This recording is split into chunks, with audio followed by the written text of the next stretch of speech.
Повелите на правото са тези: живей почтенно, не вреди други му, отдавай всеки му заслуженото.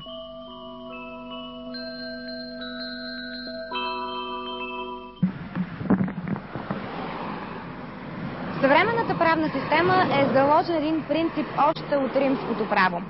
Той гласи non bis in idem, т.е. че не можеш да бъдеш осъден два пъти за едно и също нещо. В сегашното издание на предаването според закона ще ви представим един правен абсурд. Павел Джуров от село Свети Влас е осъден два пъти с едно и също наказание за нещо, което твърди, че не е извършил. Село Свети Влас е едно от най-старите селища в Несебърска община.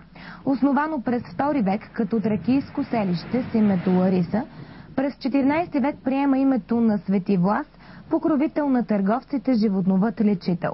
Курортното селище се намира в подножието на южните старопланински склонове, в непосредствена близост до Черноморския бряг. Наброява около 3000 души. Въпреки цялостното впечатление, че тук цари лятно безгрижие, местните хора се борят със своите проблеми. Несправедливо обвинен и осъден. Такъв е конкретният проблем на Павел Джуров от Свети Влас. Преди 4 години, на 21 август 1999, на Т-образно кръстовище на ваканционно селище Елените, господин Джуров претърпява пътно-транспортно происшествие. Бил е с личния си автомобил Варсбург, когато се удря с водач на мотоциклет Димитър Илиев от същото село Свети Влас. Причината за катастрофата, по думите на Джуров, е, че мотоциклетистът отнема предимството му. Значи аз идвам от тук и карам нито в дясно, нито в ляво, по средата на кръстовището, както видяхме тази кола, която слезна. Значи кръстовището е много широко, тук може да мине близо 2 автомобила и тук могат 2 автомобила да минат покрай мен. Излизам тук, така, правя завой с ляв пътепоказател и навлизам до тук в лентата и виждам моториста, който идва срещу мене, който нито завива наляво, както му е оказано според знака, нито спира някъде, нали, трябва да спре да ме изчака. Аз обаче, като видях, че ще ме удари, заковах колата, защото съм на кръстовище и карах бавно, на първа предавка бавно. След като заковах тук колата и тя угасна направо, защото екстрено натиснах спирачка, моториста без да удари спирачка, без да ме заобиколи, това платно е свободно, се вряза в мене и измести предницата на колата около 2 метра странично. След което моториста се прехвърли през мотора, това стана пред очите ми, нали, като се измести колата и падна около няколко метра, има 4 метра може би, падна на земята. На задните си части падна моториста, полази на 4 крака, стана, хвана мотора за ръчките и го изтегли от колата, той беше вклеен в колата, изтегли го и започна да рита яростно, да го запали, да бяга евентуално. Но мотора беше счупен, смлян, въобще не можа да запали. От катастрофата са пострадали съпругата на Джуров, която била с разкъсана вежда, и водачът на мотоциклета с счупено бедро. В деня на злополуката Джуров е направил снимки на местопроизшествието. На тях ясно личи, че преди кръстовището е имало знак Г2, който задължава мотоциклетистът да се движи надясно. Въпреки това той се е движил направо. 2 дни по-късно знакът изчезва, видно от другата снимка. За всички шофьори е ясно, че на нерегулирано кръстовище с предимство е десностоящия, в случая Джуров, който завивал наляво. Въпреки това, автопатрулна КАТ Несебър съставя акт именно на Джуров за нарушение на правилата за движение. Дойдоха 2 автоконтролери, старши сержант Желев и сержант Георгиев. Старши сержант Желев явно се познаваше с моториста, защото са били бивши колеги, доколкото разбрах после. И той го попита на малко име: бай Димитре, на лов ли си тръгнал? Такива въпроси, които нямаха въобще връзка с ПТП-то. Питаше го: пушката в тебе ли? Такива неща. След което въпросният моторист каза: не съм на лов, тук така съм тръгнал, даже не обясни къде, пушката не е в мен. Тогава старши сержант Желев започна да казва: ти, момче, си на път с предимство, защо спираш, видя ли какво стана, мотористата блъсна и взема моите документи, взема и на моториста документите и отидахме в бърза помощ Слънчев бряг, където беха откарани моториста и съпругата ми.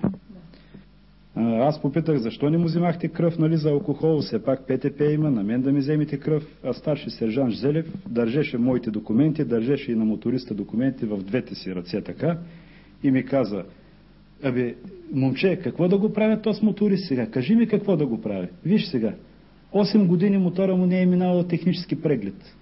Няма застраховка гражданска отговорност. Мотора се води на чуждо име. Нищо не мога да му направя, вика, на този човек. Ай, ти имаш всички документи, на тебе ще направим един акт. И аз го погледнах така смаян и казах: бе, господин старшина, защо на мен акт? Моториста, значи той от всякъде е браконер, дето се казва. Ами, защото нищо не мога да му направя, моториста, мотора не е негов, и повтори това нещо, и вместо той да напише акта, накара колегата си, сержант Георгиев, каза: колега, вземи актовете и напиши на водача на автомобила един акт. Той малко с конфузия са така, нали, от ситуацията, но послуша, взема актовете и под диктовката на старши сержанта той му диктуваше на регулирано кръстовище, така там, описа този случай, ми направиха акт и ми взимаха талона, контролния талон. Несъгласен с акта, Павел Джуров го обжалва. От РДВР Бургас му пращат отговор, че наистина актът е неправилно съставен. Прокурор от Сливенската военно-окръжна прокуратура постановява да се потърси дисциплинарна отговорност на автоконтрольорите старши сержант Желев и сержант Георгиев за изготвяне на акт с неверни обстоятелства. По-късно сержантите са санкционирани дисциплинарно. Нещо повече. Техническа експертиза установява, че происшествието не би настъпило, ако мотоциклета не е навлязъл в лентата за насрещно движение, а се е движил в дясната лента и от нея е навлязъл в кръстовището. Независимо от тези безспорни факти, прокурор Мариан Чернаев издава постановление за налагане на административно наказание на Павел Джуров. Районен съд Несебър го осъжда с лишаване от правоуправление за 10 месеца и глоба от 700 лева. След обжалване, Бургаски окръжен съд намалява наказанието. Павел Джуров е лишен от правоуправление за 6 месеца, а глобата е 500 лева. Решението е окончателно. Аз си изтърпявам наказанието, въпреки че несправедливо са ме наказали двете инстанции на съда, но понеже като гражданин на Република България съм длъжен да изпълня тези неща. Сега трябва да платя и глоба 1135 лева, което е наказание от съда, и 2 пъти по 6 месеца вече изтърпявам наказанието, а пък претенциите ми са евентуално, ако има нещо, да се възобнови това дело, да се види, че всички тези, това осъждане и тази присъда, която ми е постановена поради неистинност на доказателствата. Тези доказателства са изфабрикувани, те не са верни, няма такива счупвания на десни крака, дето казват те, в последствие ляв крак, и въобще аз не съм виновен за станалата катастрофата. Каква е вашата версия? От кого са изфабрикувани и как е станало всичко? От кого може да се изфабрикувани, то се проличава от кого са. Още в самото начало аз казах и сега го повтарям, това са изфабрикувани от РПУ Несебър. От полицаите и от следствен отдел, който е работил при РПУ Несебър. Какви претенции имате ли към прокурора Мариан Чернаев от Несебърска районна прокуратура? Мариан Чернаев, той в консенсус с тях ги е изфабрикувал тези престъпления. Защото следовател Анестиев ги е фактически написал, той ги е проверил, било е под пряко ръководство на прокуратурата. Знаете как става следствията, че трябва да има наблюдаващ прокурор. Това в момента е бил Мариан Чернаев. И той е казал така и така, да бе, виж, там намери му нещо най-вероятно, трябва да го осъдим този човек. И ето както има осъдиха несправедливо за това нещо. Както сам господин Джуров каза, той изтърпява 2 пъти наказанието, т.е. вместо 6 месеца, 1 година. Причината на излизане от Бургаски окръжен съд, униформен полицай му отнема свидетелството за правоуправление и му заявяват, че след изтичане на наказанието 6 месеца ще се го получи от КАТ Бургас. Когато обаче отишъл в КАТ Бургас, служителка му казва, че при тях го няма свидетелството, нито съдебното решение. Като отида в КАТ Бургас, се оказа, че свидетелството ми за правоуправление там не е пристигало, въобще не е завеждано, а не е завеждано и решението на съда, което би трябвало да отиде служебно там. Значи, който ми е иззел фактически документите, свидетелство за правоуправление, той е иззел и решението и ги е укрил. Въобще не ги е завел в регистратурата на КАТ Бургас. Съмнявате ли се в някого конкретно? Не мога да кажа. Смятам, че този човек, ако го видя, ще го позная. Аз съм малко физиономист, така помня физиономия, но не съм го виждал. Ходил съм многократно в съда, мислих, че работя там. Оказа се, че там такъв полицай въобще не е назначаван на работа, нямало охрана. Господин Красимир Петров, защото първо при него ходих, когато се намери свидетелство, той ми каза, явно, че книжката ти не е била в тебе, но не е била и при нас. И значи след около 2-3 дена ме викна началника РПУ Несебър и ми отне повторно свидетелство за правоуправление за срок от 6 месеца, като пак ми състави протокол без индиго в един екземпляр. И също не ми издаде документ.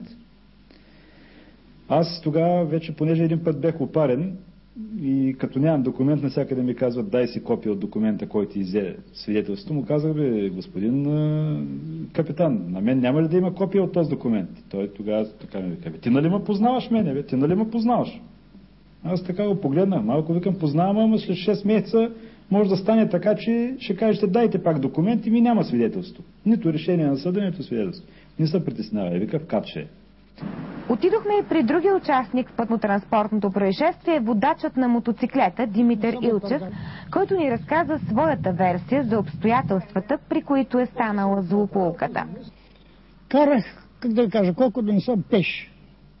Нито силно съм карал, нито нищо. И лените, ако знаете, именно ще се продължава нагоре, от него нататък отивам аз, а той излиза от паркинга. И аз пътувам по шосе, той излиза отдолу и тук ме блъсна в дясно на коша. И аз паднах пред мотора. Даже посегнах и гумата му стигнах. И той дойде при мен и веднага каза, аз съм виновен. Так го каза той. И в това време се обърна към колата, тя жена му тук се отреска нещо, се удар сигурно. Преди жена ми има кръв. Отиде и повече не го видях. И там додаха хора, додаха лекари, биха ме на инжекция. И аз като наблъсна, паднах от лявото в бордюра чак. И паднах така от лявата страна на мотора, изгледа като паднах на бордюра, този крак, и там се вчепи на бордюра. Пък аз паднах до мотора, просто не така. Не знам даже как се изтървах. Изтървах мотората, паднах, но така стана. След катастрофата на Димитър Илчев са издадени 2 напълно противоречиви съдебно-медицински експертизи от един и същи лекар, доктор Парасков, многопрофилна болница Бургас. В едната експертиза доктор Парасков дава заключение – счупване на дясна бедрена кост, а в другата, 2 години по-късно, счупване на лява бедрена кост. Накрая бургаската болница издава удостоверение с окончателна диагноза фрактура пертрохантерика декстра, т.е. счупено дясно бедро. Но се оказва, че и това не е вярно. Кой крак ви е счупен от вас? Леви. А, левия. И болтът да как изпъкнал навънка. Не мога да си крака.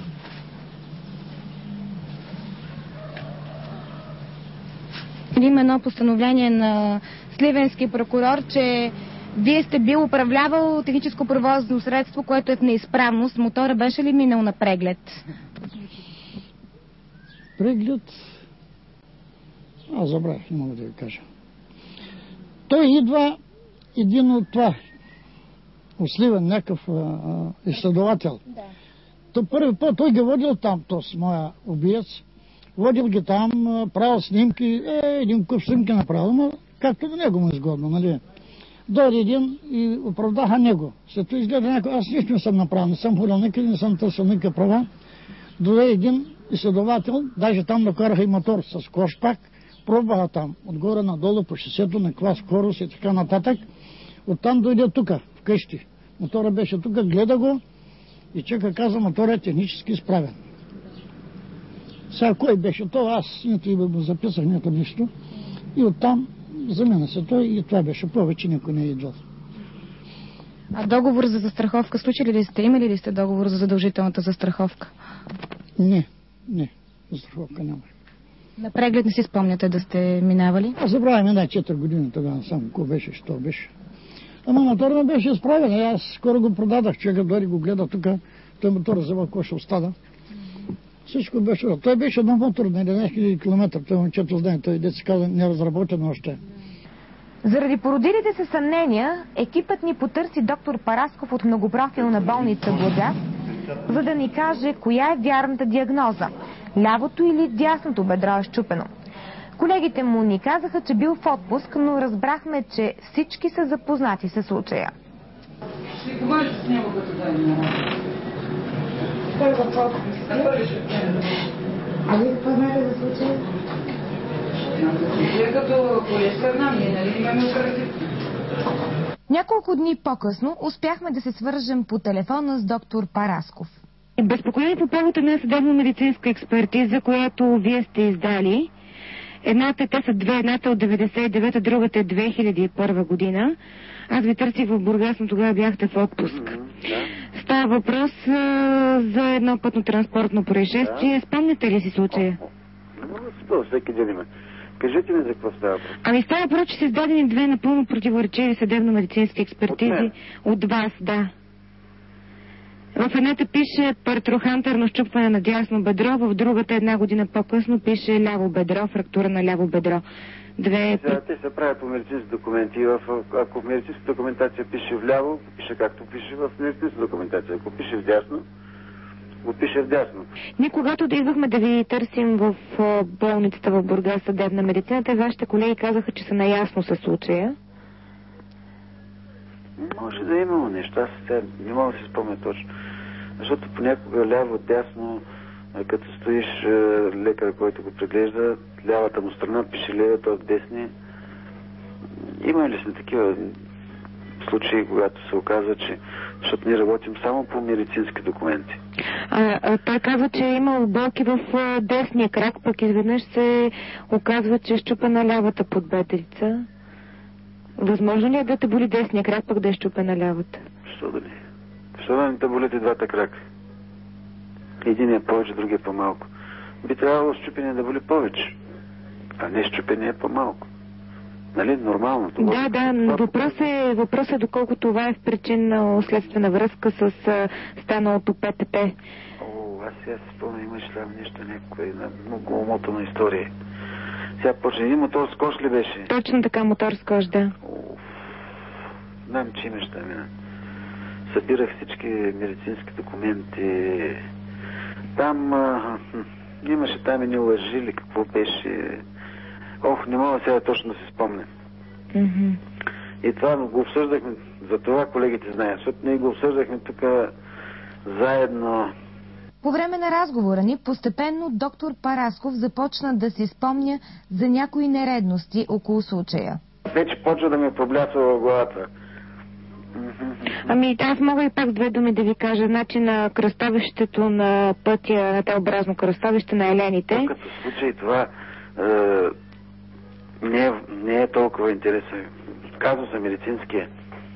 Имаше там някакви недоразумения, кой крак, кой е счупен, имаше нещо старо счупване или беше...